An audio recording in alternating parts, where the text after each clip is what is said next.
What's up, everybody? Today is day 9, and I still feel like shit. It seems like it's never gonna go away. I have no energy. One thing I can say is that my legs, my knees, they hurt a little bit less. This morning I woke up at 4 a.m., went to the bathroom, woke up at 5:15, took a shower, went back to bed, slept to about 6:45. It is slowly getting better. I wish my energy would come back because my wife's been working and I've not.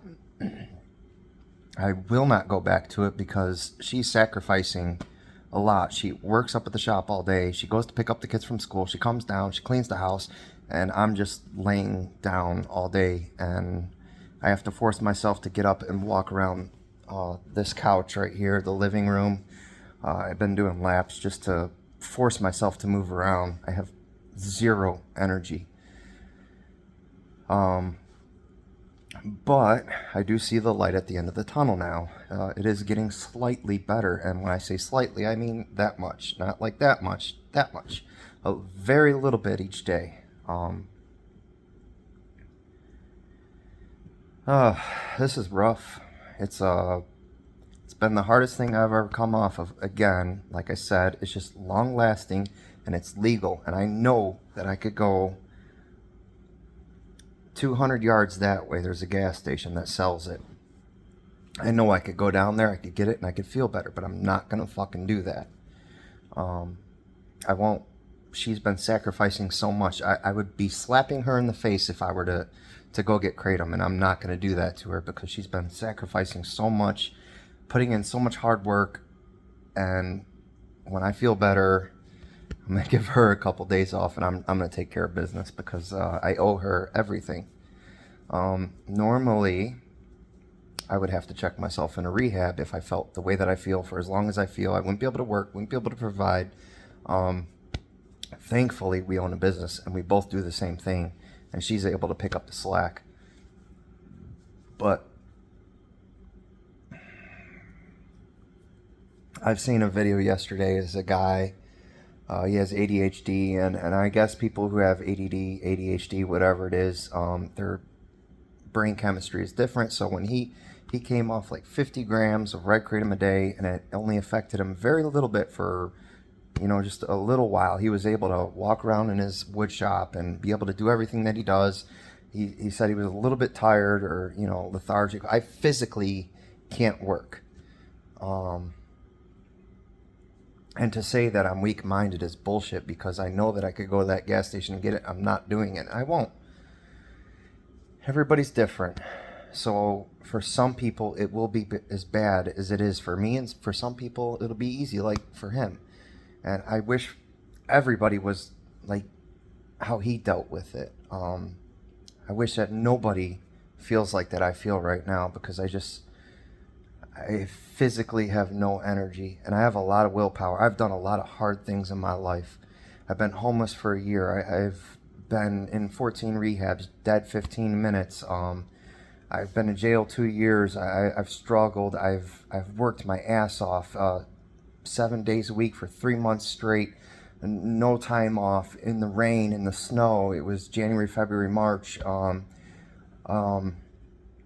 am a very hard worker. I am not weak, but I physically can't.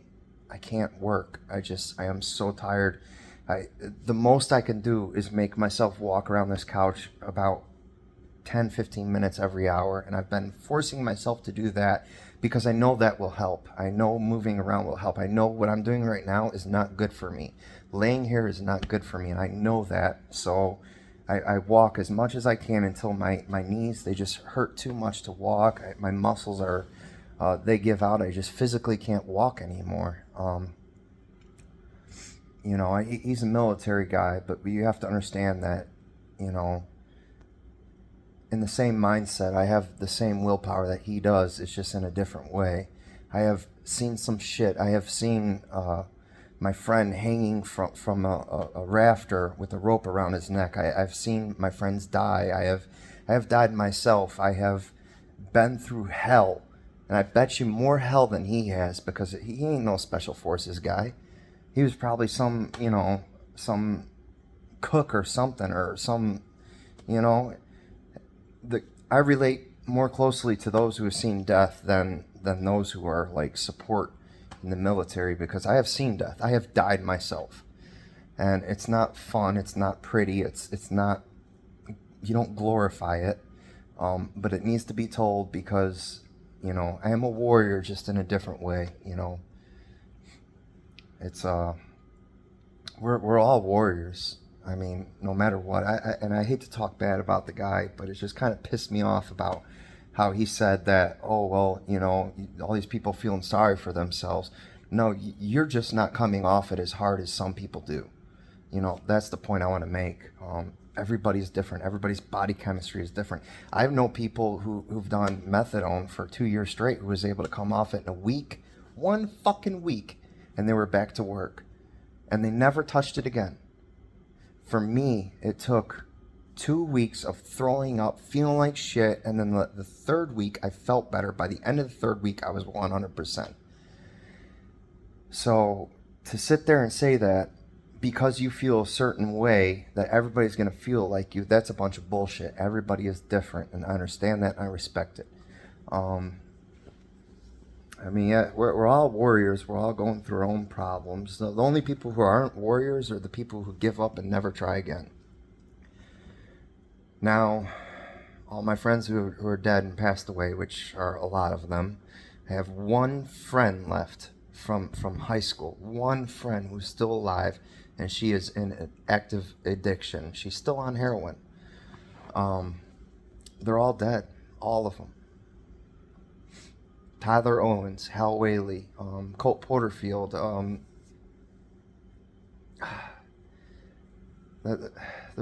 I sadly can't remember the names of a lot of them, but there's about 10 or 15 of my friends that I've known that have died and passed away, from this addiction. But this is legal. What I'm coming off of is legal. It's sold at the fucking gas station. With that said, I do believe it should be legal. I think that there should be some kind of clinic where you could go in, you pay the same price, $30 for 250 grams, and then that's, you get 2 bags of that, and then that's it. 500 grams to last you a month, and then that's it. I think it should be set up like that, but the way that this medical industry is set up, that'll never happen.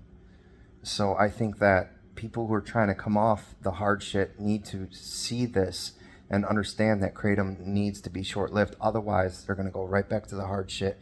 Me, myself, I've been clean for 2015. It's 2023, so that's 8 years. I've been clean 8 years, and just in a couple days, February 15th. For me, there's no going back to that hard shit. For me, there's no going back to kratom, because I have a wife who loves me enough to take care of business, to sacrifice so much so that I could feel better, so that our family could be better. She understands that she has to sacrifice to make this family stronger. She's not no weak bitch. She's not a typical American female. She's Filipina. Every American that I have dated, every American female, white, black, Mexican, I've dated across the board, none of them would do what she's doing. And I think that speaks volumes about how we are here in America, and how we value family or relationships. Nobody's willing to sacrifice. For me, I've sacrificed 3-4 years of my life. I was the sole provider. She didn't work. She raised the kids, took care of the kids, took care of the house. She did sacrifice. She took care of the house. She did what a woman is supposed to do, take care of the house. And I was the only one who worked. That's... But today, we both work. She owns the business.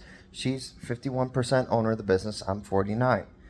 She owns that business, and it's a team effort. And I am lucky enough to have a woman like her. But anyways, this isn't easy. I still feel like shit. I still, I really can't wait for the day that I have enough energy to just do like one car, and we're leaving in a couple days, you know, traveling around the other side of the world. I hope that the sunshine just like revives me, and I know from living in Florida for 4 years, there's something about that sun that just is, it's healing, it's refreshing, and it can change your life.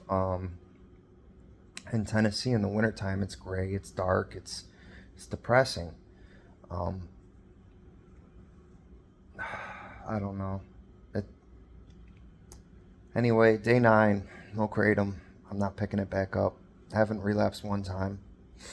I haven't taken one spoonful, one tablespoon, one teaspoon. I haven't taken shit for 9 days, and I feel like shit. Do I want to? No, I don't. I don't want to. There's seconds in the day that I think, oh yeah, I want to, and I'm like, fuck that. What is my wife doing for me? And then that just changes my mindset. And no, I don't want to. Um, I very few seconds out of the day do I want to take another dose of kratom. I haven't really pondered it more than 2 seconds. 2 seconds of thinking that way, I'm like, fuck that shit. So my mind is strong. I am not weak. You know, to know that I could go 200 yards that way and I could feel better, and I'm not doing it, that speaks volumes.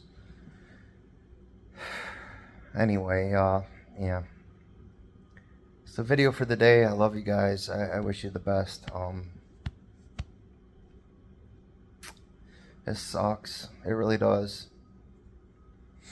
I've been watching a lot of videos of people coming off kratom, and there's been a couple of guys that when they speak, like they're speaking slow, like how I speak, and I understand what they're feeling. And then I watch videos like 6 months down the road, 5 months down the road, 12 months down the road, and then all of a sudden they're speaking clearly, and you know, they understand what they're saying, and it's flowing naturally out of their mouths. And I'm like, so that's how long it takes to get that way, and I'm willing to sacrifice that much time. Yeah, comparing these guys' videos that I watched, it's like 10 days, 15 days, up to 6 months. They're two different people. So I can't wait for that. Love you guys. Have a good day.